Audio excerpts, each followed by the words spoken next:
আমাকে অনেকগুলো বিষয়ের কথা বলা হয়েছে। আমি আসলে যে কোনো জায়গায় একটা বিষয় ধরি, এইটাকে একবারে 1 ঘন্টা হোক, 1.5 ঘন্টা হোক, 2 ঘন্টা হোক, 2.5 ঘন্টা হোক, 3 ঘন্টা হোক, একটা বিষয় ধরেই কোরআন সুন্নাহর আলোকে কথা বলতে থাকি। 2-3 বিষয়ে টানাটানি করলে অনেক সময় আলোচনা বিক্ষিপ্ত হয়ে যায়। তারপরেও যেহেতু যুবকরা আয়োজন করেছে, তাদের মনের কামনা, বাসনা, ইচ্ছা, আল্লাহ তাদের নেক নিয়তে আল্লাহ তাদেরকে জাযা খায়ের উপযুক্ত পুরস্কার দান করেন বলে আমিন।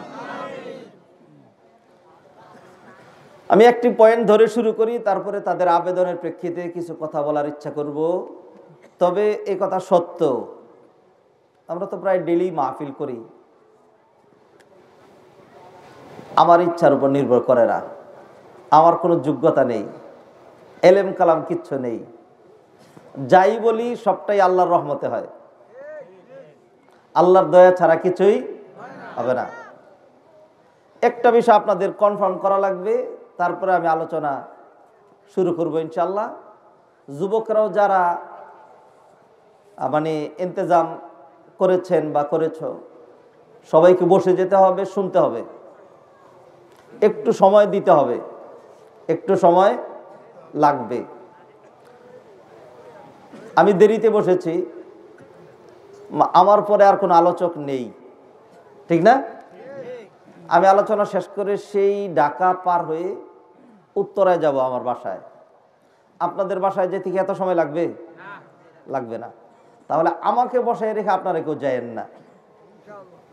আপনাদের কালকে মাহফিল নেই, আমার কালকে মাহফিল আছে। শুধু মাহফিল না, এখান থেকে অল্প একটু ঘুমিয়ে সকালে ইউনিভার্সিটিতে যাব ক্লাস করার জন্য, ক্লাস আছে।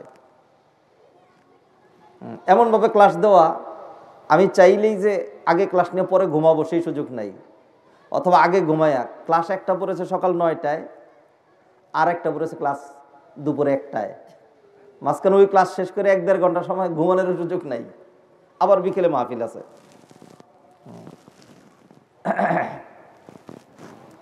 অতএব আপনাদের সাথে কিছু কথা প্রাথমিক বলে নিচ্ছি, এরপরে শুরু করব। এই যে আপনাদের এলাকার এই যে আলেম, ওনাকে একটু কষ্ট দিয়ে একটা কোরআন আনিয়েছি। কোরআন আমার হাতে, যা বলবো কোরআন থেকেই বলবো ইনশাল্লাহ। কোত্থেকে? কোরআন থেকেই বলবো ইনশাল্লাহ। আল্লাহ যেন তৌফিক এনায়েত করেন। বিভিন্ন রকম ওয়াজ আছে, মাহফিল আছে। আমি কোন ওয়াজটা করব এটা আগে ভূমিকা দিচ্ছি, এরপরে শুরু করব। ওয়াজ আছে সুরেলা, সুরেলা, সুরেলা বুঝেন না? সুর সর্বস্ব। ওয়াজ আছে খুসাইন ওয়াজ, আরেকজনকে খুসাবে। ওয়াজ আছে এক দল আরেক দলের বিরোধিতা করা, গালিগালাজ করা, নিজেরা ঠিক বাকিরা সবাই ভুল, এরকম। ওয়াজ আছে রাজনৈতিক, ওয়াজ আছে জেহাদি, ওয়াজ আছে বৈষয়িক, ক্ষমতাসীন সরকারের বিরুদ্ধে যত শক্ত কথা বলা যাবে মানুষ ততই স্লোগান দিবে, বাহবা দিবে, এই ধরনের বিভিন্ন রকম ওয়াজ আছে। 2 number, 3 number, 4 number, 5 number, 6 number সহ বহু রকম ওয়াজ আছে। আমি আল্লাহর হস্তে এরকম একটা ওয়াজও করব না। আমি যেই ওয়াজটা করব একদম সহি। এই জন্যই সহি যে প্রতিটা কথা, এভরি পয়েন্ট, প্রতিটা বিষয় must be proved by the evidence from Quran and Sunnah. যাই বলবো কোরআন এবং হাদিসের দলিল দিয়ে বলবো। আর যদি কোরআন থেকে বলি কেউই মন খারাপ করবে না, সবাই আমল করার ইচ্ছা করবে ইনশাল্লাহ। কথা ঠিক না? ওয়াজ যে বিভিন্ন রকম আছে, একটা নমুনা আপনাদেরকে দেখাই, বিভিন্ন রকম। এরপরেই শুরু করে দিচ্ছি ইনশাল্লাহ। ওয়াজ 2 নাম্বার আছে, 3 নাম্বার আছে, 4 নাম্বার আছে। বাজারে গেলে আপনি দেখবেন অলংকার, স্বর্ণের অলংকারও আছে, আবার ইমিটেশনের অলংকারও আছে। ইমিটেশনের অলংকার বেশি চকমক করে, ঠিক না?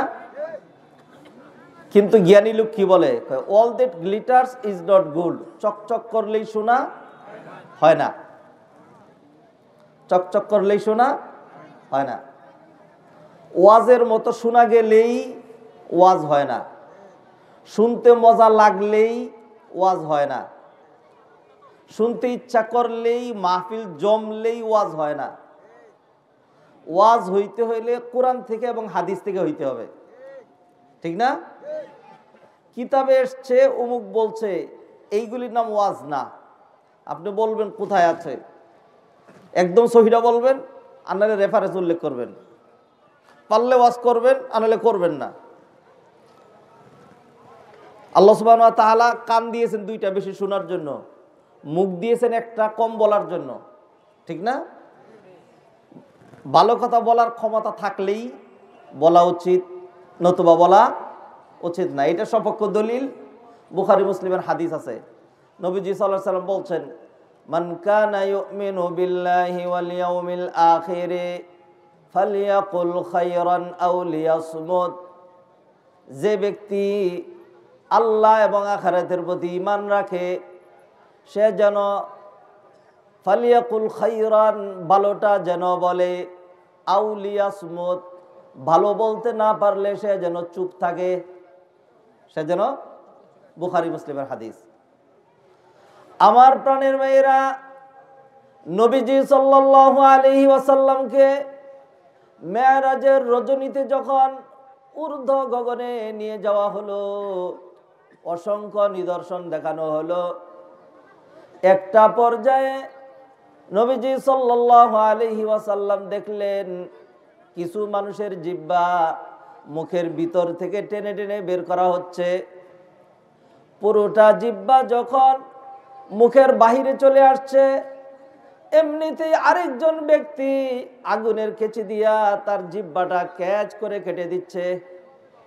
নবীজি ভয় পেয়ে গেলেন, নিবেদন করলেন, ও জিব্রাইল, এরা কারা? এত নিন্দনীয় শাস্তি কেনই বা তাদেরকে দেওয়া হচ্ছে? হাদিস অসংখ্য কিতাবের মধ্যে রয়েছে। আনাস রাদিয়াল্লাহু তাআলা আনহু হাদিসটি বর্ণনা করছেন। নবীজি সাল্লাল্লাহু আলাইহি ওয়াসাল্লাম বলছেন, লাম্মা উসরিয়া বি মারারতু আলা কওম তুকরাদু শিফাহুহুম বিমাকারিদ মিনান নার কুলতু মান হাউলাই ইয়া জিবরিল ক্বালা হাউলাই খুতাবাউ উম্মতিক। আমি প্রশ্ন করলাম, ও জিবরাইল, এরা কারা? এত নিন্দনীয় শাস্তি কেনই বা তাদেরকে দেওয়া হচ্ছে? জিবরাইল বললেন, ইয়া রাসূলুল্লাহ, চিনতে পারলেন না? এরা কিন্তু আপনার উম্মতের কোনো সাধারণ লোক নয়। এরা হলো আপনার উম্মতের একদল ভিআইপি ব্যক্তিবর্গ, একদল আলেম উলামা, একদল ওয়াইজ, একদল বক্তা, একদল খতিব। তাহলে কেন তাদের জিহ্বা কাটা হচ্ছে ও জিবরাইল? জিবরাইল বললেন, ওয়াজ করতে গিয়ে, খুতবা দিতে গিয়ে, আলোচনা করতে গিয়ে যা বলা দরকার ছিল কোরআন হাদিস বাদ দিয়ে মন গড়া কথা বলেছে, ফিতনার কথা বলতে বলেছে, ভ্রান্ত কথাবার্তা বলেছে, পথভ্রষ্ট করেছে মানুষকে জবান ব্যবহারের মাধ্যমে। এই জন্য মৃত্যুর পর থেকে তাদের জবান কর্তনের ব্যবস্থা করা হয়েছে।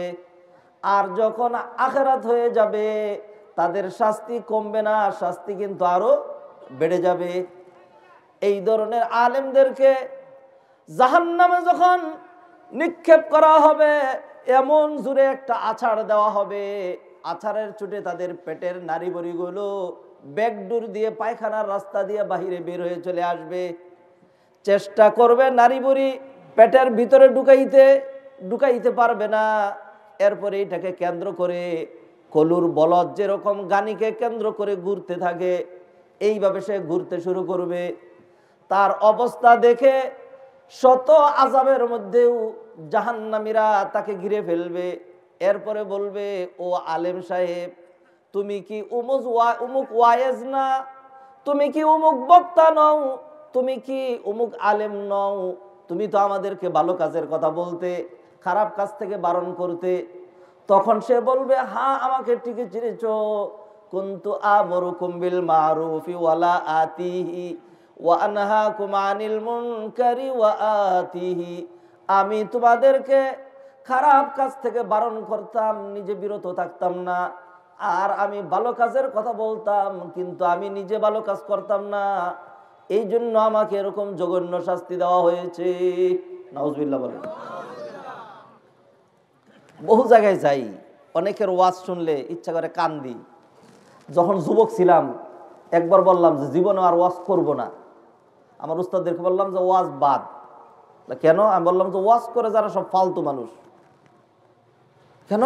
বললাম যে আলতু ফালতু কথাবার্তা, এমন জঘন্য কথাবার্তা, শুধুমাত্র কণ্ঠ বাজাচ্ছে, এই এই লাইনে যারা যায় আমি সেই লাইনে যাব না। আমার উস্তাদ বললেন যে না বাবারা, মানুষ এটাকে কুলুষিত করে ফেলেছে, তুমি সেই ময়দানে গিয়ে হক কথা, কোরআনের কথা, সহি কথা, হাদিসের কথা বলো। মানুষ এই কথাগুলো শুনবে, মানুষের এই কথাগুলো দরকার। একজন ওয়াজ করছে, সহজ উদাহরণ দেই, আপনি সহজ শুনলেই বুঝবেন। মানুষ তো সাধারণ মানুষ বুঝে না নবীর প্রতি মায়া, তারপরে হলো দিন ধর্মের প্রতি একটা শ্রদ্ধা, এই জন্য না বুঝেই জ্ঞান নাই, এলেম নাই, চোখের পানি ছাড়ে। অথচ বন্ডামি, ভ্রষ্টতা কিছু আলেম ওলামা ধোঁকার ভিতরে রেখেছে।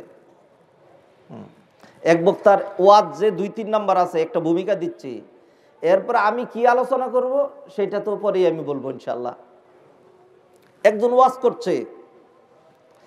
ওয়াজ করছে মেরাজের রজনীতে নবীজি সাল্লাল্লাহু আলাইহি ওয়াসাল্লামকে জিবরাইল যখন সিদরাতুল মুনতাহার কাছে গিয়ে নামিয়ে দিলেন, এইবার বললেন ও নবীজি নেমে যান, আমি আর যেতে পারবো না, বুরাক আর সামনে যাবে না।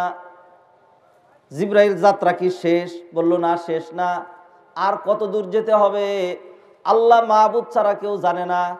কিন্তু সিদরাতুল মুনতাহা এইটা হলো বর্ডার এলাকা, আল্লাহর পক্ষ থেকে যত বিধিবিধান এই পর্যন্ত পৌঁছে দেওয়া হয়, আমরা ফেরেশতারা এইখান থেকে দুনিয়ায় আপনাদের কাছে নিয়ে যাই, আর দুনিয়ার যাবতীয় বিষয়াদি আমরা সব কিছু সিদরাতুল মুনতাহার কাছে এনে ছেড়ে দেই। এইখান থেকে আল্লাহ সুবহানাহু ওয়া তাআলা তার বিশেষ ব্যবস্থাপনায় উপরের দিকে নিয়ে যান। বর্ডার এলাকায় চলে এসেছি, নেমে যান। বুরাক not allowed, I am also not permitted, আমার অনুমতি নাই, বুরাকও যাইতে পারবে না। নবীজি ঘাবড়ে গেলেন, এত দূরের রাস্তা সিদরাতুল মুনতাহার কাছে, এখন তিনি কিভাবে যাবেন? আপনারা কিন্তু আমার সুবহানাল্লাহ বললেন না, আগে বলে দিচ্ছি, একটা নাউজুবিল্লাহর ওয়াজ করতেছি। কিসের ওয়াজ? আমি আগেই বলে দিচ্ছি। এমন সময় এক বক্তা ওয়াজ করতেছে, এটা আমি কুট করতেছি, মানে 2 নাম্বার ওয়াজ যে আছে এটার একটা প্রমাণ দেখাচ্ছে। হাদিসে তো আগে দলিল দিলামই, এবার আর একটা প্রমাণ দেখাচ্ছে। এমন সময় নবীজি যখন ঘাবড়ে গিয়েছেন, এক ব্যক্তি দৌড়ে এসে বলে ইয়া রাসূলুল্লাহ, কোনো টেনশন নাই, চিন্তা নাই, কি জন্য আপনি ঘাবড়াচ্ছেন? আপনি আমার কাঁধে ওঠেন, আপনি আমার কাঁধে ওঠেন। এরপরে কাঁধে করে যখন ওই লোক সিদরাতুল মুনতাহা থেকে আল্লাহর আরশ পর্যন্ত নবীজিকে পৌঁছে দিলেন, এইবার ওই লোক চলে আসবে। নবীজি ধরলেন, তোমার পরিচয়টা না দিয়ে তুমি যাইও না, তোমার পরিচয় না দিয়ে তুমি যাইও না। খেয়াল করেন কিরকম বন্ডামি কথাবার্তা। এইবার বললেন ইয়া রাসূলুল্লাহ, আপনি আমাকে চিনতে পারলেন না, আমি কিন্তু কোনো নবীও নই, রসুলও নই, আমি আপনার একজন সাধারণ উম্মত, আপনার একজন সাধারণ উম্মত। আমার নাম আব্দুল কাদের জিলানী, আমি হইলাম আল্লাহর ওলি আব্দুল কাদের জিলানী। আপনি নবীকে আমি কান্দে করে এই জন্য সিদরাতুল মুনতাহা থেকে আরশ পর্যন্ত পৌঁছায় দিলাম। নাউজুবিল্লাহ বলেন। নবী পারে না, আব্দুল কাদের জিলানী কান্দে করে সেখানে পৌঁছায় দিয়ে আসছে। আউযুবিল্লাহি মিনাশ শাইতানির রাজিম। দাজ্জালির আর জায়গা পান না।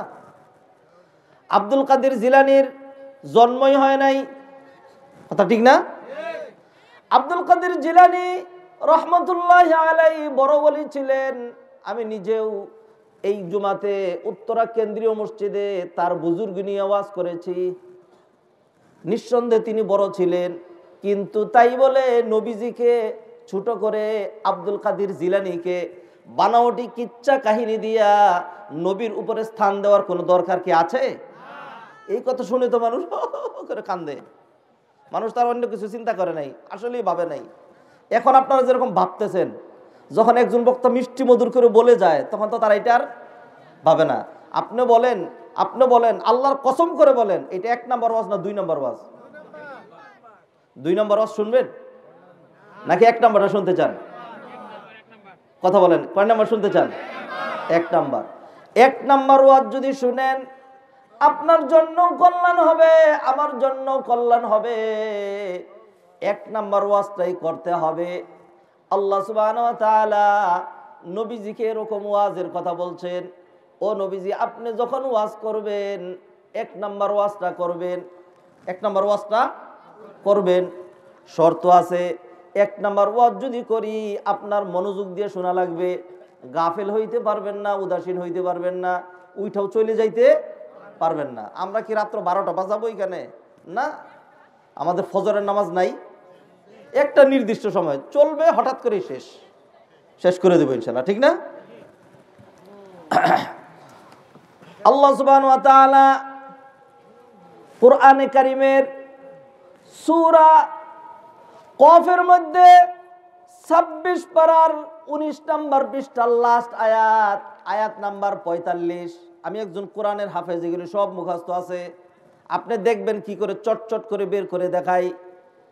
প্রতিটা মাহফিলে বাংলাদেশে বর্তমানে হাফেজদের দেশ, ডজন ডজন হাফেজ থাকে। মসজিদের ইমামরা অনেকে হাফেজ, অনেক আলেমও থাকে।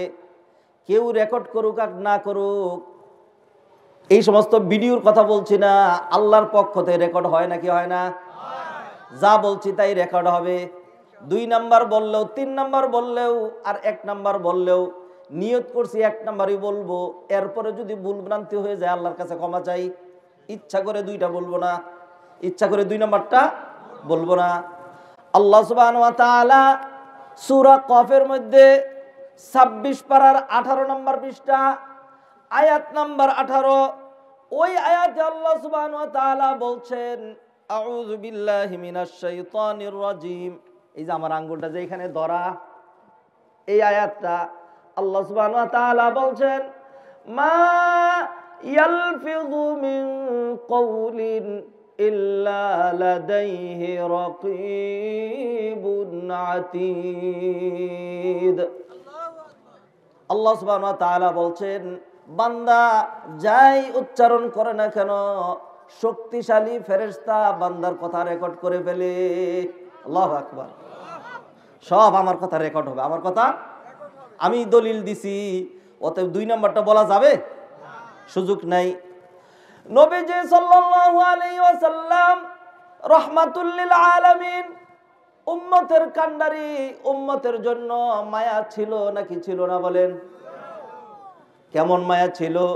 যেই নবীজির উম্মত কিন্তু সবাই, আমরা মুসলমানরা যেরকম উম্মত, হিন্দু, বৌদ্ধ, খ্রিস্টান, ইহুদিরা তারাও কিন্তু নবীজিরই উম্মত, নবীজিরই। দলিল আছে নাকি নাই? দলিল আছে। কোরআনে কারিমে আল্লাহ সুবহানাহু ওয়া তাআলা সূরা আরাফের মধ্যে 9 পারার 9 নাম্বার পৃষ্ঠায় নবীজি সাল্লাল্লাহু আলাইহি ওয়াসাল্লাম যে সবার নবী এই কথা বলেছেন। আয়াত নাম্বার 158, এই যে আমি যেখানে বের করেছি এই জায়গায় আল্লাহ সুবহানাহু ওয়া তাআলা বলছেন, কুল, হে নবী বলে দেন, ইয়া আইয়ুহান নাস, ও বিশ্ব মানবতা, ইন্নী রাসূলুল্লাহি ইলাইকুম জামিআ, আমি তোমাদের সবার রাসূল। সুবহানাল্লাহ। আরে জোরে বলেন সুবহানাল্লাহ। মনে রাখবেন, 1টা 2টা কথার কারণে আপনার নাজাত হয়ে যেতে পারে, আর উল্টা পাল্টা একটা কথার কারণে আপনার জাহান্নাম হয়ে যেতে পারে।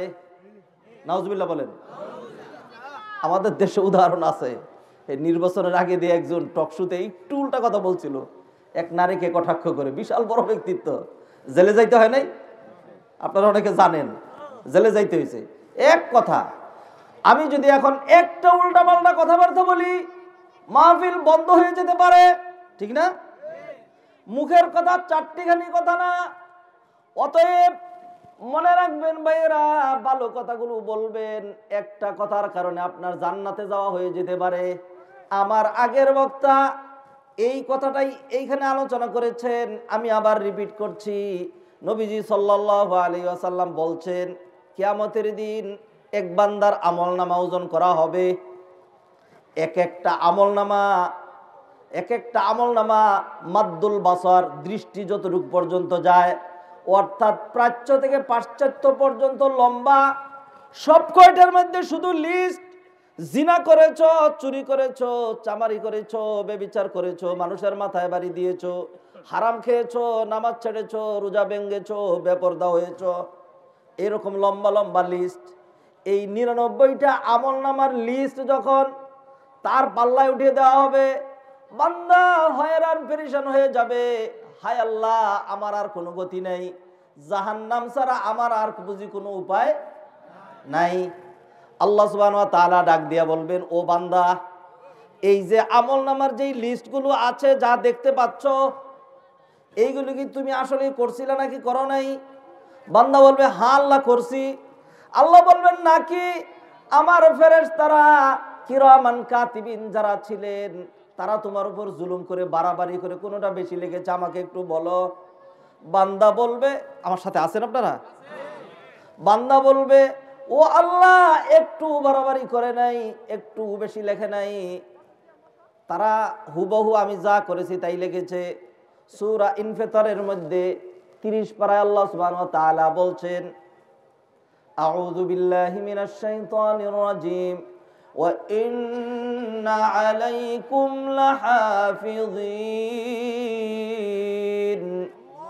কিরামান কাতিবিন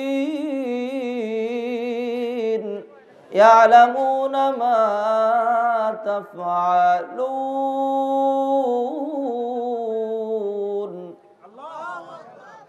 সবাই আল্লাহু আকবার বলবেন। কোরআনের আয়াত তো একটা মাহাত্ম্য আছে না, আমার কারণে না, কোরআনের আয়াতের কারণে। জোরে বলেন আল্লাহু আকবার। আল্লাহ বলছেন, ওয়া ইন্না আলাইকুম লাহাফিযিন, আমার পক্ষ থেকে তোমাদেরকে তদারকি করার জন্য ফেরেশতা নির্ধারণ করা হয়েছে, কিরামান কাতিবিন, সম্মানিত লেখকবৃন্দ, ইয়ালামুনা মা তাফআলুন, তোমরা যা করো তাই তারা জানে। ফেরেশতারা এই সব কিছু লিখে রেখেছে। আল্লাহ সুবহানাহু ওয়া তাআলা এইরকম 99টা আমলনামা ধরে দিয়ে বলবেন, ও বান্দা, দেখো দেখি আমার ফেরেশতারা কোনো জুলুম করেছে কিনা। আজকে কোনো জুলুম থাকবে না। বান্দা বলবে, না আল্লাহ, আমি এই কাজগুলো করেছি, আপনার ফেরেশতারা ঠিকই লেগেছে। আল্লাহ বলবেন, বান্দা, এই 99 আমলনামা অনুযায়ী যদি তোমার ফয়সালা হয়, তুমি নিজেই বুঝতে পারছো, তুমি নিজেই, ঠিক না? সব কোরআন থেকে দলিল দিয়ে বলছি। কি থেকে? কোরআন থেকে। আরেকটু ভূমিকা দেই, যদি কোরআনের ওয়াজ হয়, আপনি এই মাহফিল থেকে যাওয়ার পরে অনেকে বলে যে ওয়াজ নদীর ওই পারে নেয় না, ঠিক না? আপনি যদি ওয়াজ নদীর ওই পারে নাও নেন, 2 ঘন্টা যদি এখান থেকে শুই না যান, তাহলে আপনার আমল নামে যে লক্ষ লক্ষ কোটি কোটি সব জমা হবে, কিয়ামতের দিন আপনার নাজাতের জন্য এটাই যথেষ্ট হইতে পারে। কেমনে? নবীজি সাল্লাল্লাহু আলাইহি ওয়াসাল্লাম বলছেন, মান ক্বারাআ হারফাম মিনাল কিতাবি ফালাহু হাসানা ওয়াল হাসানাতু বিআশরি আমসালিহা লা আকুলু আলিফ লাম মিম হারফ বাল আলিফুন হারফুন ওয়া লামুন হারফুন ওয়া মিমুন হারফ। কোন ব্যক্তি যদি কোরআনের একটি হরফ তেলাওয়াত করে, একটি হরফের তেলাওয়াত শুনে, তাহলে তাকে এক হরফের বিনিময়ে কম করে হলেও 10টি নেকি দেওয়া হবে। এটা হলো শুধু তেলাওয়াত। আর আমরা শুধু তেলাওয়াত করছি না, অর্থ করছি, বিশ্লেষণ করছি, আলোচনা করছি, দলিল দিচ্ছি। অতএব সওয়াব 10টা থাকবে না, প্রতি হরফের বিনিময়ে শত শত সওয়াব হবে ইনশাআল্লাহ, ঠিক না? আল্লাহু আকবার, আল্লাহু আকবার। সূরা বনী ইসরাঈলের মধ্যে 15 পারার 2 নম্বর পৃষ্ঠা আল্লাহ সুবহানাহু ওয়া তাআলা ইরশাদ করছেন, ওয়া কুল্লু ইনসানিন আলজামনাহু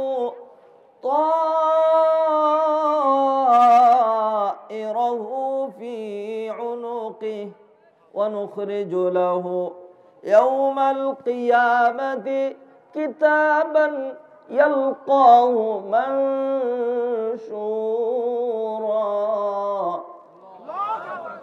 ইকরা কিতাবাক কাফা বিনাফসিকাল ইয়াওমা আলাইকা হাসিবা। আল্লাহ সুবহানাহু ওয়া তাআলা বলছেন, কুল্লা ইনসান, প্রতিটা মানুষের, আলজামনাহু তাইরাহু ফি উনুকি, তার আমলনামা রেকর্ডার, আমলনামা রেকর্ড করার সিম কার্ড, চিপ কার্ড আমি আল্লাহ তার গর্দানের মধ্যে চাপিয়ে রেখেছি। কিয়ামতের দিন তার ঘাড় থেকে আমি এই রেকর্ডারটা বের করব, রেকর্ডারটা বের করব। অনুখরিজু লাহু ইয়াউমাল কিয়ামা, কিয়ামতের দিন এটাকে বের করব কিতাবান, একটা কিতাব আকারে, লিখিত আকারে। ইয়ালকাহু মানশুরা, সে তার সামনে দেখতে পাবে। একদম হুবহু অর্থ করে যাচ্ছি, যদি ভুল হয়, কোনো আলেমের যদি কোরআনের উপর যৎসামান্য ব্যুৎপত্তি থাকে, আলহামদুলিল্লাহ, আল্লাহর উপর ভরসা করে অত্যন্ত সাহস নিয়ে কথা বলছি, ইলমি এলেম যদি থাকে তাহলে বলে দিন ভুল হয়েছে, বলেন ভুল হয়েছে, রেকর্ড তো হচ্ছেই। এরপরে ওই ব্যক্তিকে বলা হবে, ইকরা, ও বান্দা, ইকরা কিতাবাক, তুমি তোমার আমলনামা পড়ো। কাফা বিনাফসিকাল ইয়াউমা আলাইকা হাসিবা, আজকে আর কেউ তোমাকে বলে দেওয়ার দরকার হবে না তোমার ডেস্টিনেশন কোথায়, তোমার ঠিকানা কোথায় হবে। To the paradise or to the hell, জান্নাতে নাকি জাহান্নামে, তোমার আমলনামা দেখলে তুমি বুঝতে পারবা কোথায় তোমার ঠিকানা হবে, কোথায় তোমার ঠিকানা হবে। এইবার ওই ব্যক্তি বুঝতে বাকি থাকবে না, আমার ঠিকানা জাহান্নামে, 99টা আমলনামা গুনার এত বিরাট বড় বড়, এখন আমি কি করি। আল্লাহ সুবহানাহু ওয়া তাআলা বলবেন, ও বান্দা, তোমার ছোট্ট একটা আমল আমার কাছে আছে, ছোট্ট একটা বেতাকা, বেতাকা মানে হলো কার্ড, বেতাকা মানে কার্ড, ছোট্ট একটা কার্ড। কার্ড কাকে বলে আমি আপনাদেরকে দেখাই, যদিও আপনারা চিনেন, তবু আমি একটা কার্ডের পরিচয় দিচ্ছি। 99টা আমলনামা, প্রাচ্য থেকে জাপান থেকে আমেরিকা পর্যন্ত লম্বা লম্বা গুনার বড় বড় লিস্ট, 99টা। আর এর পাশাপাশি আল্লাহ সুবহানাহু ওয়া তাআলা বলবেন, বান্দা, তোমার আরেকটা কার্ড আমার কাছে আছে, বেতাকাতুত তাওহীদ, বেতাকাতুত, এরকম একটা কার্ড আমার কাছে আছে। একটা বান্দা বলবে, আল্লাহ এটা দেওয়া হবে। আর এই কার্ডটা যখন আরেক পাল্লায় দেওয়া হবে, নবীজি হাদিসে বলে দিলেন, এই ছোট্ট একটা কার্ডের ভারে 99টা গুনার আমলনামা উপরে উঠে যাবে। আর এই কালিমাতুত তাওহীদের যেই বেতাকা, এইটার ভারে নেকের পাল্লাটা পুরোপুরি ভারী হয়ে যাবে। আল্লাহু আকবার, কত ভারী এটা হইতে পারে। আল্লাহু আকবার, জোরে বলে আল্লাহু আকবার। হযরত মুসা আলাইহিস সালাতুস সালাম কালিমুল্লাহ ছিলেন, আল্লাহর সাথে অনেক কথা বলেছেন। কোরআনে কারিমে আল্লাহ সুবহানাহু ওয়া তাআলা নবীদের আলোচনা নিয়ে আসছেন। মাত্র 25 জন নবীর কথা কোরআনে আছে, বাকি লক্ষাধিক নবীর কথা কোরআনের মধ্যে নাই। কোরআনের মধ্যে ইঙ্গিত আছে কিন্তু তাদের নাম নাই, তাদের নাম আল্লাহ সুবহানাহু ওয়া তাআলা কোরআনে কারিমে বললেন, সূরা বাকারার মধ্যে 3য় পারার 1ম পৃষ্ঠার 1ম লাইন, আল্লাহ সুবহানাহু ওয়া তাআলা বলছেন, তিলকার রসুল, তিলকার রসুল ফাদ্দালনা বা'দাহুম আলা বা'দ, আমি এই নবী রাসূলদের মধ্যে কাউকে কারো উপর অধিক মর্যাদা দিয়েছি, অধিক মর্যাদা দিয়েছি। মিনহুম মান কাল্লামাল্লাহ, এমন নবী রয়েছেন যার সাথে আল্লাহ সুবহানাহু ওয়া তাআলা অনেক কথাবার্তা বলেছেন। এই যে আমার সামনে দেখেন বের করা, এইবার তিনি কে, এর ব্যাখ্যা আল্লাহ সুবহানাহু ওয়া তাআলা নিজে কোরআনে কারিমের মধ্যে করেছেন। সূরা নিসার মধ্যে 6 পারার 3 নম্বর পৃষ্ঠায় আল্লাহ সুবহানাহু ওয়া তাআলা আয়াত নাম্বার 164, আয়াত নাম্বার 100, পৃষ্ঠা নাম্বার 3, সূরার নাম সূরাতুন নিসা, পারা নাম্বার 6 পারা। এই যে আমার আঙ্গুলটা যে এখানে ঠিক এই জায়গায়, আল্লাহ সুবহানাহু ওয়া তাআলা বললেন ওয়ারুসুলান قد قصصناهم عليك من قبل ورسلا لم نقصصهم عليك وكلم الله موسى تكليما জোরে বলেন আল্লাহু আকবার।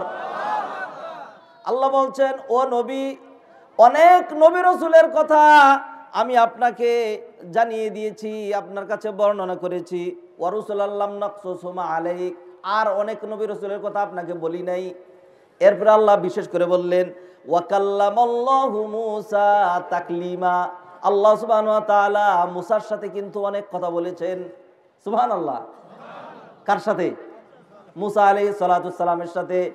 মূসা আলাইহিস সালাতু সালাম আল্লাহর সাথে অনেক কথা বলার সুবাদে বড় প্রশ্ন করেছেন, জটিল প্রশ্ন করেছেন, সহজ প্রশ্ন করেছেন, হালকা প্রশ্ন করেছেন, খুশ গল্প করেছেন। যেহেতু অন্য কোন নবী ইব্রাহিম খলিলুল্লাহ আল্লাহর সাথে এত কথা বলেন নাই, আর নবী মুহাম্মদুর রাসূলুল্লাহ সাল্লাল্লাহু আলাইহি ওয়াসাল্লাম আল্লাহর সাথে এত কথা বলেন নাই। নবী মুহাম্মদুর রাসূলুল্লাহ সবার উপরে, সবকিছু মিলিয়ে, ঠিক না? মনে করেন আপনি আমার চাইতে অনেক বেশি বড় লোক, কিন্তু এমন তো হইতে পারে যে আমার কাছে যেই পরিমাণ ধান আছে আপনার কাছে এত ধান নাই, ঠিক না? গ্রামের একটা কৃষকের কাছে যেই পরিমাণ ধান আছে শহরের একজন বড় লোকের কাছে এত ধান আছে নাই। সব কিছু মিলিয়ে নবী মুহাম্মদ সাল্লাল্লাহু আলাইহি সাল্লাম অনেক উপরে, কিন্তু আল্লাহর সাথে কথা বলার দিক থেকে মূসা আলাইহিস সালামের উপরে আর কেউ নাই। আল্লাহ সুবহানাহু ওয়া তাআলা কুরআনে কারিমে এমন সুন্দর করে বলছেন ও মূসা ওয়াসতানাতুকা লিনাফসি, আমি আপনাকে খুব খেয়াল করেন, আমি আপনাকে আমার নিজের জন্য বানিয়ে নিয়েছি। সুবহানাল্লাহ। আল্লাহ মূসা আলাইহিস সালাম বলছেন আমি আপনাকে আমার নিজের জন্য বানিয়ে নিয়েছি। কোথায় বলেছেন আল্লাহ সুবহানাহু ওয়া তাআলা? কিতাবে আসছে, উমুকে বলছে, এইগুলি না, আলতু ফালতু কথাবার্তা না। আল্লাহ কোরআন কোত্থেকে বলছি? আল্লাহ কোরআন থেকে। সূরা তাহার মধ্যে সূরা 16 পারার 13 নম্বর পৃষ্ঠায় আল্লাহ সুবহানাহু ওয়া তাআলা মূসা আলাইহিস সালাতু সালামকে লক্ষ্য করে বললেন ওয়াসতানাতুকা লিনাফসি, আয়াত নাম্বার 41, আয়াত নাম্বার এই যে বের করে দেখাইলাম। আল্লাহ বললেন মূসা আপনাকে আমি আমার নিজের জন্য বানিয়ে নিয়েছি। মূসা আলাইহিস সালাতু সালামের ইতিবৃত্তান্ত বলবো না, একটা মৌলিক লক্ষ্যে পৌঁছার জন্য একটু ভূমিকা দিয়ে ঘুরে আসছি। মূসা আলাইহিস সালাতু সালাম তার জন্ম কিরকম ছিল সেদিকে যাচ্ছি না। মূসা আলাইহিস সালাতু সালাম তিনি কিভাবে পলায়ন করে জান বাঁচিয়ে মাদিয়ান নগরীতে গিয়েছিলেন সেটাও বলছি না। মাদিয়ান নগরীতে তিনি ফেরাউনের হত্যা থেকে বাঁচার জন্য মাদিয়ান নগরীতে গেলেন, সেখানে আল্লাহ তার আশ্রয়ের ব্যবস্থা করে দিলেন। শুআয়ব আলাইহিস সালামের মেয়ে বিয়া করলেন, শর্ত মোতাবেক সেখানে 10 বছর থাকলেন। মনের ভিতরে একটা পেরেশানি, আমি যেই এলাকা থেকে এসেছি মিশর এলাকা, বনি ইসরাইলের লোকজনের উপরে ফেরাউন বাহিনী যেই অত্যাচার করে তাদের না জানি কি অবস্থা, আমার আর এখানে ভালো লাগছে না, আমি আমার দেশে যাই, আমি আমার দেশে। এইবার শ্বশুর অনুমতি দিলেন, ঠিক আছে যাও, 10 বছর তো হয়েই গেছে। মূসা আলাইহিস সালাম রওনা দিলেন, যাবেন। শ্বশুর কিছু হাদিয়ে দিলেন, উপহার দিলেন, ছাগল বকরি দিলেন, আর ছোট্ট একটা লাঠি দিলেন, ছোট্ট একটা লাঠি দিলেন। মূসা আলাইহিস সালাম রওনা করেছেন। কনকনে শীতের রাত্র, পাকা রাস্তা নাই, বাংলাদেশের মতো মানচিত্র না, মরুভূমি আর পাহাড় এলাকার দেশ। একটা পর্যায়ে যাওয়ার পরে দৃষ্টি ভ্রম হয়ে গেল, ব্রেনে পেস লেগে গেল, কোন দিকে যাচ্ছি, উত্তরে যাচ্ছি নাকি দক্ষিণে যাচ্ছি কিছুই তো বুঝতে পারছি না। মিশর কোন দিকে, মিশরের রাস্তা কোন দিকে বুঝতে পারলেন না। কনকনে শীত।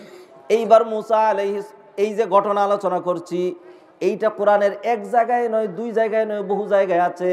সূরা কসসের মধ্যে 20 পারায়, সূরা নামলের মধ্যে 19 পারায়, সূরা তাহার মধ্যে 16 পারায়, আরো অন্যান্য জায়গায় আছে। আমি সূরা তাহা থেকে 16 পারা থেকে বের করে দেখাবো আপনাদেরকে। মূসা আলাইহিস সালাম একটা পর্যায়ে পথ হারিয়ে ফেললেন। তিনি হারান নাই, আল্লাহ পথ বুলিয়ে দিলেন। হঠাৎ করে আল্লাহ সুবহানাহু ওয়া তাআলা বহু দূর থেকে একটু আগুন দেখাইলেন, একটু আগুন দেখাইলেন। মুসা আলাইহিস সালাম বুঝলেন ওই যে অনেক দূরে আগুন দেখা যাচ্ছে, খোলা রাস্তা, মরুভূমি, এটা কয়েক মাইল দূরে হইতে পারে। নিশ্চয়ই আগুন যেহেতু ওইখানে আছে, কোনো মানুষ আছে, যাই গিয়ে একটু আগুন নিয়ে আসি, আগুন ধরে মরুভূমি থেকে একটু একটু কাঠ জমা করে শরীরটাকে উত্তপ্ত করব। এই একটা। আর হলো সেখানে জিজ্ঞাসা করে আসব মিশরে যাওয়ার পথ কোনটা, মিশরে যাওয়ার। এই ঘটনা আল্লাহ সুবহানাহু ওয়া তাআলা বিভিন্ন সূরায় আলোচনা করেছেন।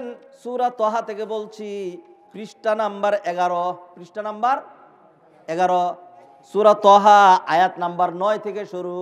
আল্লাহ সুবহানাহু ওয়া তাআলা বললেন, যে আমার দিকে তাকায় দেখেন, ওয়াহাল আতাকা হাদিসু মূসা ইয রাআ নারান ফাকালা লিআহলিহিম কুসু ইন্নী আনাস্তু নারা। আল্লাহু আকবার। ও নবী, মূসার সেই সংবাদের কথা আপনি জানেন কিনা? ইয রাআ নারান, যখন তিনি একটা আগুন দেখলেন, ফাকালা লিআহলিহি, তিনি তার পরিবারকে বললেন, এই মরুভূমির রাস্তায় কষ্ট করা দরকার নাই, তোমরা এইখানেই বসো। ইন্নী আনাস্তু নারা, আমি একটা আগুন পেয়েছি। লাআল্লি আতিকুম মিনহা বিকবাসিন আও আজিদু আলান নারি হুদা, ওইখানে গিয়ে আমি একটু আগুন নিয়ে আসবো, অথবা জিজ্ঞাসা করে আসবো মিশরে যাওয়ার পথ কোনটা। ফালাম্মা আতাহা নুদিয়া ইয়া মূসা ইন্নী আনা রাব্বুকা ফাখলা'ন আলাইক ইন্নাকা বিল ওয়াদিল মুকদ্দাসি তুওয়া। আল্লাহু আকবার। মূসা আলাইহিস সালাম যখন ওইখানে আসলেন, ডাক দিয়ে বলা হলো, ও মূসা, তোমাকে কোনো মানুষ ডেকে আনে নাই। ইন্নী আনা রাব্বুকা, আমি হলাম তোমার আল্লাহ, আমি আল্লাহ তোমাকে আগুন দেখাই এখানে ডেকে এনেছি। তুমি মনে করেছো আগুন, এটি আগুন না, এটা হলো নূর। ইন্নী আনা রাব্বুকা, আমি হলাম তোমার রব। ফাখলা'না আলাইকা, জুতা খুলে আসো। ইন্নাকা বিল ওয়াদিল মুকদ্দাসি তুওয়া, তুমি যেখানে আসছো অত্যন্ত দামি উপত্যকা। ওয়া আনা ইখতারতুকা ফাসতামি' লিমা ইউহা, আমি আল্লাহ তোমাকে চয়ন করে এনেছি, মনোযোগ দিয়ে শোনো, ওহী হিসাবে তোমার কাছে যা দেওয়া হয়। ইন্নানি আনাল্লাহু লা ইলাহা ইল্লা আনা ফা'বুদনি। আল্লাহু আকবার। আমি আল্লাহ, আমি ছাড়া আর কোনো ইলাহ নাই, আমার ইবাদত করবা, আমার স্মরণে সালাত কায়েম করবা। ইন্নাস সাআতা আতিয়া, কিয়ামত কিন্তু আসবেই। অনেক গুরুত্বপূর্ণ কথাগুলো আল্লাহ সুবহানাহু ওয়া তাআলা মূসা আলাইহিস সালামকে বললেন। এইগুলো যদি বিশ্লেষণ করি আপনাদের 12টা পার হয়ে যাবে, বিশ্লেষণে আমি যাচ্ছি না। এইভাবে মূসা আলাইহিস সালাতু সালামের সাথে আল্লাহ সুবহানাহু ওয়া তাআলা গুরুত্বপূর্ণ কথা বলার পরে খুশ গল্প শুরু করলেন। যেহেতু মূসা আলাইহিস সালাম কালিমুল্লাহ, এইবার আল্লাহ সুবহানাহু ওয়া তাআলা মূসা আলাইহিস সালামকে জিজ্ঞাসা করলেন, ওয়া মা তিলকা বিয়ামিনিকা ইয়া মূসা। মা তিলকা, আরেকটা মাহফিল হচ্ছে এখানে, হ্যাঁ, এত কাছাকাছি, একদিনে 2 মাহফিল, এত কাছাকাছি। ওয়া মা তিলকা বিয়ামিনিকা ইয়া মূসা, ও মূসা, তোমার ডাইন হাতে এটা কি? তোমার ডাইন হাতে এটা দেখেন, আমার ডাইন হাতে এটা কি বলেন দেখি? এটা প্রশ্ন করার দরকার আছে? দরকার নাই। আজ থেকে যদি 50 বছর আগে হয়তো আপনারা হয়তো জিজ্ঞাসা করতেন, হুজুর হাতে এটা কি? টেলিভিশনের মতো দেখা যায়, ঠিক না? যেহেতু চিনতেই পাচ্ছেন, প্রশ্ন করার কোনো দরকার। আল্লাহ সুবহানাহু ওয়া তাআলা বাহ্যিক জিনিস দেখেন, মাটির ভিতরের জিনিস দেখেন, সবকিছু দেখেন। মূসার হাতে যে লাঠি ছিল আল্লাহ দেখতেন। তারপরেও মূসার সাথে খুশ গল্প করার জন্য আল্লাহ সুবহানাহু ওয়া তাআলা প্রশ্ন করলেন, ওয়া মা তিলকা বিয়ামিনিকা ইয়া মূসা। ও মূসা, তোমার ডাইন হাতে এটা কি? তোমার ডাইন হাতে এটা কি? মূসা আলাইহিস সালাম এবার যেহেতু আল্লাহ চিনা যায় না, তারপরেও প্রশ্ন করলেন। তো মূসা আলাইহিস সালাম আল্লাহর সাথে আলাপ করার একটা সুযোগ পেয়ে গেলেন। আপনি যদি আমাকে প্রশ্ন করেন এটা কি, তাইলে আমি সহজ উত্তর দিব মোবাইল, নাকি আর কোনো কথা দরকার আছে? দরকার নাই। মুসা আলাইহিস সালামের উত্তর ছিল মাত্র একটা শব্দ, আসা। কি আসা? আসা মানে লাঠি। মুসা আলাইহিস সালাম এটা বলেন নাই। মুসা আলাইহিস সালাম কি বললেন? আল্লাহ সুবহানাহু ওয়া তাআলা প্রশ্ন করলেন, ওমা তিলকা বিয়ামিনিকা ইয়া মূসা। এবার মুসা আলাইহিস সালাম উত্তর দিতে শুরু করলেন, ক্বালা হিয়া আসায়া আতাওয়াক্কাউ আলাইহা ওয়া আহুশু বিহা আলা গনামি ওয়ালিয়া ফিহা মাআরিবু উখরা। আল্লাহু আকবার। অনেকগুলো উত্তর দিলেন। এটা আমার লাঠি, এটা ভর দিয়া হাঁটি, ছাগলকে পাতা পাইরা খাওয়াই, আরো এটা সেটা, আরো বহুত কাজকর্ম আমি এটা দিয়ে সারি। আল্লাহু আকবার। এইরকম আল্লাহর সাথে কথা বলার সুবাদে এরপর অনেক সুন্দর চমৎকার লম্বা মজার ঘটনা আছে, সেদিকে বলবো না। এই ঘটনা শুনে সময় নষ্ট করতে চাই না। গুরুত্বপূর্ণ আলোচনা আছে জিস্ট বক্তব্যে আসার জন্য। ওই আবার আগে যেখান থেকে ঘুরে আসছি সেখানে আবার ঘুরে যাওয়ার জন্য একটু ভূমিকা দিলাম। মুসা আলাইহিস সালাম এরকম সুযোগ পেয়ে আল্লাহকে কঠিন প্রশ্ন করেছেন, যেই প্রশ্ন নবী মুসা করার কথা না। আবার অনেক হালকা প্রশ্ন করেছেন, যেইটা একটা সাধারণ মানুষের প্রশ্ন। একটা সাধারণ মানুষের, আপনি মনে করেন যদি যারা এমএ পরীক্ষা দিতে গেছে এদেরকে যদি বলা হয় একটা অঙ্ক দেওয়া হয়, 2 + 3 রেজাল্ট দেখো 10 নম্বর দেওয়া হবে, এটা তার জন্য কোনো পরীক্ষা হবে? কোনো পরীক্ষা হবে না। এটা হলো ক্লাস 1-এর অথবা ক্লাস 1-এরও আগের প্লে নার্সারিতে যারা পড়ে, ঠিক না? তাহলে নবী মুসা যে এত বড় নবী, তার প্রশ্ন সেরকম দামি প্রশ্ন হবে না? মুসা আলাইহিস সালামকে আল্লাহ সুবহানাহু ওয়া তাআলা দাওয়াত দিলেন, ও মুসা আপনি আমার দরবারে আসেন, বনি ইসরাইলের দায়িত্ব হারুনের কাছে দিয়ে আসেন, আইসা 30 দিন আমার দরবারে থাকবেন, তাওরাত কিতাব দিব, এই কিতাব দিয়ে আপনি রাষ্ট্র পরিচালনা করবেন, উম্মতকে শাসন করবেন, উম্মতের কপাল খুলে যাবে, জান্নাতে চলে যাবে কিতাব অনুসরণ করে। মুসা আলাইহিস সালাম বুক ভরা আশা নিয়ে আল্লাহর দরবারে গেলেন, গিয়ে 30 দিন থাকলেন। সূরা আরাফের মধ্যে 9 পারার 6 নম্বর পৃষ্ঠা থেকে আল্লাহ সুবহানাহু ওয়া তাআলা এই ঘটনা আলোচনা শুরু করেছেন। 30 দিন থাকার পরে আল্লাহর সাথে অনেক কথা বলার পরে এইবার যখন মুসা আলাইহিস সালাম বললেন, আল্লাহ আপনি তো কিতাব দেওয়ার কথা বলেছেন, 30 দিন হয়ে গিয়েছে, আমার উম্মতের না জানি কি করুণ অবস্থা, এইবার আমাকে কিতাব দেন, আমি আমার উম্মতের কাছে চলে যাই। আয়াত নাম্বার 142, এই যে আমার আঙ্গুলটা যেখানে ধরা, আল্লাহ সুবহানাহু ওয়া তাআলা বললেন, ওয়া ওয়া'আদনা মূসা 30 লাইলাতান ওয়া আতমামনাহা বি'আশ ফাতাম্মা মিকাতু রাব্বিহি 40 লাইলা। সুরে বলেন আল্লাহু আকবার। 30 দিন পরে মুসা আলাইহিস সালাম চলে আসবেন। আল্লাহ বললেন, বন্ধু চলে যায়েন না, আরো 10 দিন থাকেন, 40 দিন পুরা করেন। 40 দিন পুরা করেন, এখন তাওরাত দিব না, এখন তাওরাত দিলে আপনি চলে যাবেন, আরো 10 দিন থাকেন, 40 দিন থাকলে তাওরাত দিব। সুবহানাল্লাহ বলেন। মুসা আলাইহিস সালাম 40 দিন থাকলেন। 40 দিন থাকার পরে এই যে 40 দিন ব্যাপী আল্লাহর সাথে এত কথা বলেছেন, মুসার দিক থেকেও ভালোবাসা অনেক বেড়ে গিয়েছে। এইবার মুসা আলাইহিস সালাম আল্লাহকে প্রশ্ন করলেন, ওয়ালাম্মা জাআ মুসা লিমিকাতিনা ওয়া কাল্লামাহু রাব্বুহু ক্বালা রাব্বি আরিনি আনজুর ইলাইক ক্বালা লান তারানি। ও আল্লাহ, আপনার সাথে কথা বলে অনেক মজা পেয়েছি, আপনি যদি আমাকে একটু দেখা দিতেন, আমি মুসা সচক্ষে আপনাকে একটু সামনাসামনি দেখতে চাই, সচক্ষে একটু সামনাসামনি দেখতে চাই। দেখেন, আল্লাহকে যে দুনিয়াতে দেখা যাবে না, দেখা সম্ভব না, আর এই চোখের পাওয়ারে যে কুলাবে না, এটা যে কোনো সাধারণ মানুষও জানে। মুসা আলাইহিস সালাম এত বড় নবী, তিনি কিভাবে এই প্রশ্নটা করলেন? জটিল প্রশ্ন ছিল এটা, আল্লাহকে দেখার প্রশ্ন। যাই হোক, এটার কারণ আমি আজকে বর্ণনা করব না, কথা এমনিই অনেক লম্বা হয়ে যাচ্ছে। আল্লাহ সুবহানাহু ওয়া তাআলা বললেন, লান তারানি, দুনিয়াতে আপনি আমাকে দেখতে পাবেন না, ওয়ালাকিন ইনজুর ইলাল জাবাল, ওই পাহাড়ের দিকে তাকান, তুর পাহাড়ের দিকে তাকান, আমি আল্লাহ সুবহানাহু ওয়া তাআলা আমার নূরের যত সামান্য তাজাল্লি, নূরের একটু ফ্লাশ ওই পাহাড়ের উপরে দিচ্ছি। পাহাড় যদি এটি ধারণ করতে পারে তারপরে আপনি আমার কাছে নিবেদন করবেন।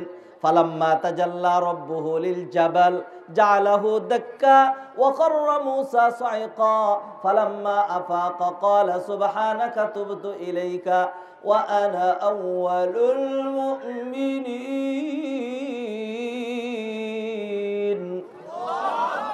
আল্লাহ সুবহানাহু ওয়া তাআলা যখন নূরের তাজাল্লি ওই তুর পাহাড়ের উপরে দিলেন, তুর পাহাড় যখন জলে পড়ে সারকার হয়ে গেল, স্থানান্তরিত হয়ে গেল, মূসা আলাইহিস সালাম চিত্র দেখে বেহুশ হয়ে পড়ে গেলেন। এরপরে বললেন, আল্লাহ তওবা করছি, আমি বিশ্বাস করছি দুনিয়াতে আমি যেহেতু আপনাকে আপনার যত সামান্য নূরের তাজাল্লি সইতে পারি নাই, দুনিয়ার কোনো মানুষ দুনিয়াতে আপনাকে দেখার সাহস করতে পারে না। এইটা ছিল মূসা আলাইহিস সালামের একটা কঠিন প্রশ্ন। মূসা আলাইহিস সালাম আল্লাহকে একটা সহজ প্রশ্ন করলেন, নবী সুলভ না, একদম সাধারণ উম্মতের মতো। মূসা আলাইহিস সালাম বললেন, ইয়া রব্বি আল্লিমনি শাইআন আদউকা ওয়া আযকুরুকা বিহি। ও আল্লাহ, আপনি আমাকে একটা জিকির শিখাইয়া দেন, একটা জিকির, একটা দোয়া শিখাইয়া দেন, আমি এটা দিয়ে আপনাকে ডাকবো, আমি আপনার জিকির করব। এইবার আল্লাহ সুবহানাহু ওয়া তাআলা বললেন, ও মূসা তুমি জিকির করবা, কুল ইয়া মূসা লা ইলাহা ইল্লাল্লাহ। ও মূসা তুমি জিকির করবা লা ইলাহা ইল্লাল্লাহ, লা ইলাহা। আমি চাইলে এখন আপনাদেরকে যদি 10 মিনিট লা ইলাহা ইল্লাল্লাহ পড়াই, হ্যাঁ, তাহলে মাহফিল জমে থাকবে, ঠিক না? কিন্তু দুইবারও দুরূদ পড়ায় সময় নষ্ট করি নাই, একটি ছন্দ গানও বলি নাই। আপনাকে নিয়ে কিছুক্ষণ জিকির করে 5 মিনিট ঠগাইতে চাই না। যতক্ষণ আলোচনা করব ফজর পর্যন্ত যদি আলোচনা করি ইনশাআল্লাহ শুধু কোরআন দিয়ে আলোচনা করব। কি দিয়া? ভালো না খারাপ? কোরআন কি আমার বাপের কিতাব? কোরআন কি নির্দিষ্ট কোনো সংগঠনের কিতাব? এই কোরআন আল্লাহ সুবহানাহু ওয়া তাআলা সবাইকে, খালি এই আলোচনাটা যদি করি এই কোরআন আল্লাহ কাকে কাকে দিয়েছেন, এই কোরআনের ভিতরে বিশাল লম্বা আলোচনা, যাচ্ছি না সেই দিকে। আমার প্রাণের ভাইয়েরা, মূসা আলাইহিস সালামকে আল্লাহ বললেন, ও নবী আপনি জিকির করবেন লা ইলাহা ইল্লাল্লাহ। মূসা আলাইহিস সালাম একটু মাইন্ড করলেন, মনে কষ্ট পাইলেন। আবার বলি, মূসা আলাইহিস সালাম একটু মাইন্ড করা বুঝেন না, মনে কষ্ট পাইলেন। মূসা আলাইহিস সালাম বললেন, কুল্লু ইবাদিকা ইয়াকুলুনা হাযা, আপনার সম্পদ নাই তো এই জিকির করে, আমি যে কালিমুল্লাহ মূসা, আমাকে আরো স্ট্রং, আরো দামি, আরো উত্তম, আরো ফজিলতের জিকির দেন, এইটা আমারে কি দিলেন? সবাই তো লা ইলাহা ইল্লাল্লাহ বলে, সবাই তো লা ইলাহা ইল্লাল্লাহ বলে। এইবার আল্লাহ সুবহানাহু ওয়া তাআলা বললেন, ও মূসা শুনেন, আমি আপনাকে কোন জিকির দিয়েছি। আল্লাহ সুবহানাহু ওয়া তাআলা বললেন, লাউ আন্নাস সামাওয়াতিস সাবআ ওয়াল আরদিনাস সাবআ ওয়া আমিরুহুন্না গায়রি লাউ উদিআত ফি কিফাতিন ওয়া লা ইলাহা ইল্লাল্লাহ ফি কিফাতিন লামালাত বিহিন্না লা ইলাহা ইল্লাল্লাহ। আল্লাহু আকবার। আল্লাহ বললেন, ও মূসা, 7 আসমান 7 জমিন এত দুবয়ের মাঝখানে যা কিছু আছে, আমি আল্লাহকে বাদ দিয়ে সবকিছু যদি এক পাল্লায় উঠিয়ে দেওয়া হয়, আর লা ইলাহা ইল্লাল্লাহ যদি আরেক পাল্লায় উঠিয়ে দেওয়া হয়, আমি আল্লাহর কাছে লা ইলাহা ইল্লাল্লাহর পাল্লাটাই অনেক বেশি ভারী হবে। আল্লাহু আকবার, আল্লাহু আকবার। এইটা হলো লা ইলাহা ইল্লাল্লাহ। কিয়ামতের দিন বান্দাকে যখন 99টা লম্বা লম্বা গুনার আমলনামা ধরিয়ে দেওয়া হবে, এরপরে ছোট্ট একটা কার্ড বের করে আল্লাহ দেখাবে, ও বান্দা, এটা হলো তোমার বেতাকাতুত তাওহীদ, এটা হলো তোমার তাওহীদের কার্ড। এটা তোমার কিসের কার্ড? আহারে, আমরা তাওহীদ বুঝি না, আমরা তৌহিদ বুঝি না, সহিহ আকীদা বুঝি না। আমার প্রাণের ভাইয়েরা, আজকে আপনাদের এলাকায় আমি প্রথম এসেছি, কোন কথা রেখে কোন কথা যে বলবো আমার ভিতরে কথা কিলবিল করছে। এইভাবে যদি খালি কোরআন দিয়ে আমি ফজর পর্যন্ত বলার সুযোগ পাইতাম, আমার যদি আর কোনো ডিউটি না থাকতো, আপনাদেরও যদি সবরে কুলাইতো, তাহলে আমার মনে হয় ফজর পর্যন্ত বললে আমার মনের কষ্টটা অথবা মনের বলার তৃপ্তিটা একটু মিটাইতো। অতটা বলার সুযোগ নেই। 12টা বাজাবো না, চিন্তা করেন না, 12টার আগে শেষ, ভয় পাইেন না, 12টার আগে শেষ। আমি জাস্ট আমার মনের একটা অনুভূতির কথা বলছি। অতএব হাজারো বিষয়, পর্দার বিষয় খুবই গুরুত্বপূর্ণ, নামাজের বিষয় গুরুত্বপূর্ণ না? নামাজের বিষয় গুরুত্বপূর্ণ না? নামাজের বিষয় গুরুত্বপূর্ণ, আকীদার বিষয় গুরুত্বপূর্ণ, সুদ ঘুষের বিষয় গুরুত্বপূর্ণ, ঠিক না? বহুত গুরুত্বপূর্ণ বিষয় আছে, একদিনে সব হবে না। একদিনে যদি সব ধরা হয়, আরবিতে বলে তলাবুল কুল ফৌতুল কুল, সব যদি কেউ ধরতে চায়, একবার এইটা একবার ওইটা, সব যায়, ঠিক না? এত কিছু বাদ দেন, একটা ধরেন, কয়টা? 2 নৌকা 3 নৌকা 4টার মধ্যে যদি পাও দেন, তাহলে আপনি পানির ভিতরে পড়বেন, ঠিক না? এই জন্য একটা গুরুত্বপূর্ণ বিষয় ধরি, অন্যগুলো কথাও কিছু বলবো। আমার প্রাণের ভাইয়েরা, এইখানে যারা আমরা একত্রিত হয়েছি, কত বড় কপালওয়ালা, আর কপালকে আমরা কিভাবে অনেকে জ্বালিয়ে পুড়িয়ে সারখার করে দিচ্ছি, সেই কথাটাই আমি বলতে চাচ্ছিলাম। কিয়ামতের দিন একটা ব্যক্তি 99টা গুনার আমলনামা, বলেন কয়টা? এবং নবীজি হাদিসে বলছেন মাদ্দুল বাসার, দৃষ্টি যত দূর পর্যন্ত যায় এত লম্বা। এইগুলি দেখে সে তো বুঝছে আমার জাহান্নাম ছাড়া কোনো উপায়। এর পাশাপাশি দেখা গেছে একটা কালিমাতুত তাওহীদ, ছোট্ট একটা কার্ড, হাদিসে বলা হয়েছে কার্ড, বেতাকা। কি বলা হয়েছে? বেতাকা মানে কার্ড, বেতাকা মানে কার্ড। এই জন্য বাঙালিরা যারা সৌদি আরব অন্যান্য দেশে থাকে, এরা কি সহজে কি বলে জানেন? কার্ডের বেলা পতাকা, কি বলে? পতাকা, আসলে বেতাকা আর কি, পতাকা বলে মনে রাখে, বেতাকা। এই কথাই বলছিলাম। আমার প্রাণের ভাইয়েরা, একটা কথার কারণে মানুষ জান্নাতে চলে যায়, আরেকটা কথার কারণে মানুষ কোথায় চলে যায়? জাহান্নামে চলে যায়।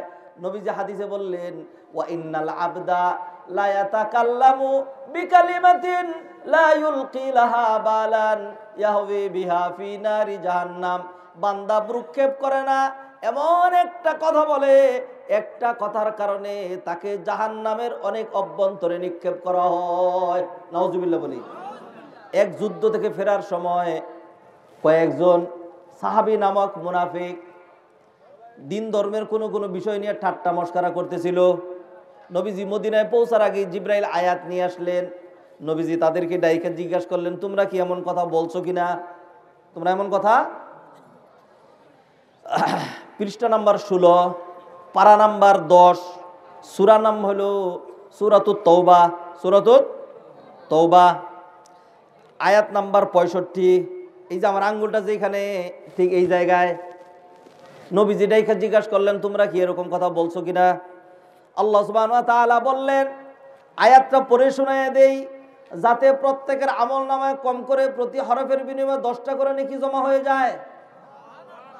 আল্লাহ সুবহানাহু ওয়া তাআলা বললেন, ওয়ালা ইন সাআলতাহুম লা ইয়াকুলুন্না ইন্নামা কুন্না নাখুদু ওয়া নালআব কুল আবিল্লাহি ওয়া আয়াতিহি ওয়া রাসূলিহি কুনতুম তাস্তাহজিউন লা তা'তাযিরু ক্বাদ কাফারতুম বা'দা ঈমানিকুম।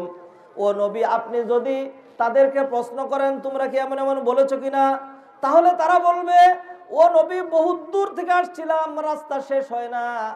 কথা বলতে বলতে যাতে রাস্তাটা শেষ হয়ে যায়, ঠাট্টা মশকরা করতে করতে আমরা এই কথাগুলো বলছি, আসল কিচ্ছু না, এমনি বলছি।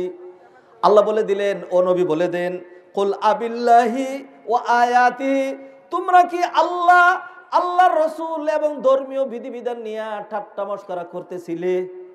লা তা'তাযিরু, উযর আপত্তি পেশ করো না। লা তা'তাযিরু, উযর আপত্তি পেশ করো না। ক্বাদ কাফারতুম, কাফের হয়ে গিয়েছো। বাদা ঈমানিকুম, ঈমান থাকার পরেও ঠাট্টা মশকরার আগে ঈমান ছিল। যখন ঠাট্টা মশকরা করেছো, এক ঠাট্টা মশকরার কারণে তোমরা কাফের হয়ে গিয়েছো। কুরআন থেকে বললাম, কোত্থেকে? কুরআন থেকে। অতএব জবান দিয়ে যা বলি, এইটার যেরকম পাওয়ার আছে, এটার জঘন্যতাও আছে। এক কথার কারণে জান্নাত, আরেক কথার কারণে কি হয়? জাহান্নাম।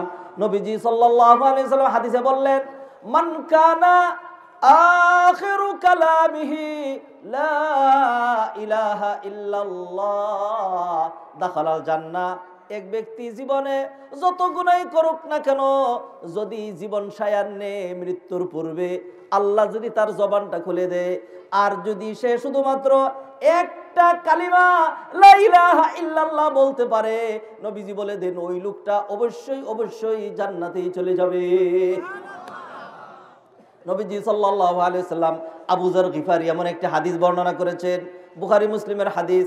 নবীজি সাল্লাল্লাহু আলাইহি ওয়াসাল্লাম বললেন, মান ক্বালা লা ইলাহা ইল্লাল্লাহ দাখালাল জান্নাহ, যে ব্যক্তি লা ইলাহা ইল্লাল্লাহ বলবে সে জান্নাতে যাবে। আপনারা আমার সাথে আছেন? আমার সাথে আছেন?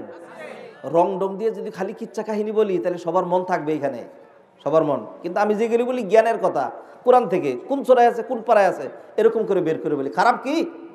খারাপ কি? কোরআনের ভিতর ওয়াজ নাই? কোরআনের ভিতর ওয়াজ নাই? নবীজি সাল্লাল্লাহু আলাইহি ওয়াসাল্লাম যখন তিনি দুনিয়া থেকে চলে যাচ্ছেন, উম্মতের কান্ডারি রাহমাতুল লিল আলামিন, কাফেরদেরও তিনি নবী ছিলেন, কথা ঠিক না? কাফেরদের জন্য তার মায়া ছিল। কেমন মায়া ছিল কাফেরদের জন্য? শুনেছেন একটা ইহুদির বাচ্চা মারা যাচ্ছে, নবী সাইয়্যিদুল মুরসালিন রাহমাতুল লিল আলামিন, রাষ্ট্রনায়ক, মদিনার অধিপতি, দৌড় দিলেন পেরেশানি নিয়া, ওই ইহুদির বাড়িতে গিয়া হাজির হইলেন। হাজির হয়ে দেখলেন বাচ্চাটা এরকম জাপড়াচ্ছে, তার প্রাণ বেরিয়ে যাচ্ছে। মৃত্যুর সময় কতই যে কষ্টটা হয়। নবীজি সাল্লাল্লাহু আলাইহি সাল্লাম বলেন, ও বাচ্চা লা ইলাহা ইল্লাল্লাহ বলো, লা ইলাহা ইল্লাল্লাহ বলো। এইবার ওই বাচ্চা, সে তো জানে সে ইহুদির বাচ্চা, ইহুদি। এইবার তার বাবা ওইখানে ছিল। বাচ্চা কথা বলতে পারছে না, চোখ ঘুরাইয়া তার বাবার দিকে তাকাইলো। তার বাবা বুঝছে আমার বাচ্চা আমার কাছে অনুমতি চাচ্ছে। এইবার তার বাবা বলল, আতে আবাল কাসেম, ইহুদিদের কাছে এলেম আছে, তারা কিন্তু জানে নবীজি যে সত্য নবী, কথা বুঝছেন? এইবার তার বাবা বলল, ও বাচ্চা আমার কাছে অনুমতি চাইও না, তুমি দুনিয়া থেকে চলে যাচ্ছ। বাবারে, নবী মুহাম্মদ যা বলে সেই কথা তুমি শুনো, সেই কথা তুমি শুনো। এইবার ওই বাচ্চা বলে ফেললো লা ইলাহা ইল্লাল্লাহ। নবীজি সাল্লাল্লাহু আলাইহি ওয়াসাল্লাম খুশিতে বাকবাকুম পায়রা হয়ে বললেন, ওই আল্লাহর প্রশংসা করছি যেই আল্লাহ আমার মাধ্যমে কালিমা পড়াইয়া এই বাচ্চাটাকে জাহান্নাম থেকে উদ্ধার করে জান্নাতে ঢুকিয়ে দিয়েছেন। আল্লাহু আকবার। নবীজি সাল্লাল্লাহু আলাইহি ওয়াসাল্লাম রাহমাতুল লিল আলামিন ছিলেন, ইহুদির বাচ্চার ঘরে এইভাবে দৌড়ায় গেলেন, অথচ তিনি রাষ্ট্রনায়ক, অথচ তিনি প্রেসিডেন্ট, আবার নবী, ডাবল প্রেসিডেন্ট আবার নবী। আল্লাহু আকবার, আল্লাহু আকবার, আল্লাহু আকবার। কাফেরদের জন্য এরকম মায়া ছিল। কি রকম মায়া ছিল? নবীজির মায়ার কথা আল্লাহ সুবহানাহু ওয়া তাআলা কোরআনে কারিমের এক জায়গায় দুই জায়গায় নয়, বহু জায়গায়, সূরা কাহফের মধ্যে 15 পারার 12 নম্বর পৃষ্ঠায় আল্লাহ সুবহানাহু ওয়া তাআলা ইরশাদ করছেন, ফালা আল্লাকা বাখিউন নাফসাকা আলা আসারিহিম ইল্লাম ইউমিনু বিহাযাল হাদিসি আসাফা। ঠিক সেম আয়াত এইরকমই আল্লাহ সুবহানাহু ওয়া তাআলা সূরা শুআরার মধ্যে 19 পারার 5 নম্বর পৃষ্ঠায় বলছেন, লা আল্লাকা বাখিউন নাফসাকা আল্লা ইয়াকুনু মুমিনিন। দুইটা আয়াতের মূল বক্তব্য একটা, ও নবীজি এই কাফেরগুলো কেন মুমিন হচ্ছে না? এই কষ্টে, এই মায়া মনে হচ্ছে আপনি আপনার নিজেকে একবারে শেষ করে দিবেন। আল্লাহু আকবার। কাফেরদের জন্য এই মায়া। যেই নবীজির কাফেরদের জন্য এরকম মায়া থাকে, আরো কি কি মায়া আছে দুই একটু উদাহরণ দেখাবো। যেই নবীজির কাফেরদের জন্য এরকম মায়া থাকে, মুমিনদের জন্য মায়া ওরকমই নাকি আর একটু বেশি? এই জুড়ে বলেন। আজকে যদি আপনি দেখেন ঢাকা মাওয়া রোডে গেলেন অথবা ধরেন সিরাজ দেখান গেলেন, গিয়ে দেখলেন একটা বাচ্চা 7-8 বছরের গাড়ির নিচে বইরা হাড্ডিগুড়ি ভেঙে গেছে, মরে নাই, হ্যাঁ, জীবন সায়ান্নে আছে, হুসটুস নাই, হাত পা ভেঙে গেছে, মাথা ফেটে গেছে। এই বাচ্চাটা পরে দেখলেন আপনার পার্শ্ববর্তী বাড়ির একটা বাচ্চা, যদি এরকম দেখেন আপনার মায়া লাগবে নাকি লাগবে না? লাগবে, সত্যি লাগবে। আর যদি দেখেন যখন বাচ্চাটাকে গাড়ির নিচ থেকে বের করে নিয়ে আসছে, আপনি তাকায়া দেখেন এইটা হলো আপনার আপন নাতি, আপনার মেয়ের ঘরের ছেলে, আপনার মেয়ের ঘরের, এইবার কি মায়া আগের মতোই লাগবে নাকি একটু বেশি লাগবে? একটু বেশি। কাফেররা নবীজির উম্মত কিন্তু নবীজির কথা শুনে নাই, আর আমরা নবীজির উম্মত, নবীজির কথা আমরা শুনেছি। আমরা হলো মুমিন উম্মত, তারা হলো, আমরা হলো উম্মাতুল ইজাবা, তারা হলো উম্মাতুদ দাওয়া, উম্মাতুদ দাওয়া। তাদের জন্য এরকম মায়া, আমাদের জন্য কিরকম মায়া হইতে পারে? নবীজি সাল্লাল্লাহু আলাইহি ওয়াসাল্লাম তায়েফের ময়দানে গিয়েছিলেন, সুন্দর করে দাওয়াত দিলেন, দাওয়াতের এগেইনস্টে পাথর মেরে মেরে নবীজিকে জখম করে দিল। এই যে গত ডিসেম্বর মাসে উমরায় আমি গিয়েছিলাম, সেখানে কিছু লোকজন নিয়ে গেলাম ওইগুলি দেখানোর জন্য। ড্রাইভার সাহেব আরো ঘুরে ঘুরে দেখাইলেন, বললাম ওই জায়গায় নিয়ে যান। নিয়ে দেখাইলো একটা পাহাড়ের মধ্যে নবীজি সাল্লাল্লাহু আলাইহি সাল্লাম 3 মাইল তারা পাথর মারতে মারতে আনছে। এরপরে নবীজির গুলাম তাকে পাজাগুলো করে যেই পাহাড়ের মধ্যে বসাইছিলেন, যে এইটা সেই পাহাড়টা। আল্লাহু আকবার, চোখের পানি রাখতে পারি নাই দেখে। নবীজি এখানে আশ্রয় নিলেন। যখন নবীজি এখানে বসা ছিলেন, লম্বা ঘটনাকে একটু করে বলি, এক ঘটনা দিয়ে এরকম 2-3 ওয়াজ চালায় দেওয়া যায়। নবীজি সাল্লাল্লাহু আলাইহি সাল্লাম এখানে বসা, গা থেকে রক্ত ঝরে, জুতার সাথে যখন জমাট বেঁধে গিয়েছে, নবীজি জুতা খুলতে গিয়েছেন। যখন জুতা খুলতে পারছিলেন না, চোখ দিয়ে পানি চলে আসলো, নবীজি চোখের পানি আটকাইলেন। নবীজি বুঝলেন যেই জমিনে নবীর রক্ত ঝরেছে, চোখের পানি যদি ওই জমিনে ঝরে যায়, নির্ঘাত আল্লাহর পক্ষ থেকে গজব চলে আসবে, আল্লাহর পক্ষ থেকে গজব চলে আসবে। এরপরে নবীজি চোখের পানি আটকাইলেন, নবীজি চোখের পানি আটকাইলেন। ভাইরা মাঝখানে একটা প্রশ্ন করি, এই যে 1 ঘন্টার মতো হয়ে গেল ওয়াজ করছি, কারো গালিগালাজ করছি? কারো বিপক্ষে বলছি? কারো মাথায় বাড়ি দিছি? নাকি ভালো কথাই বলছি? ভালো কি শুধু আমার জন্য না, সবার জন্যই? সবার জন্যই তো। কেন খামাখা আমাদের বিরুদ্ধে কথা বলেন? আরে ভাই, কোরআন হাদিস যারা বলবে, যারা হকের দিকে ডাক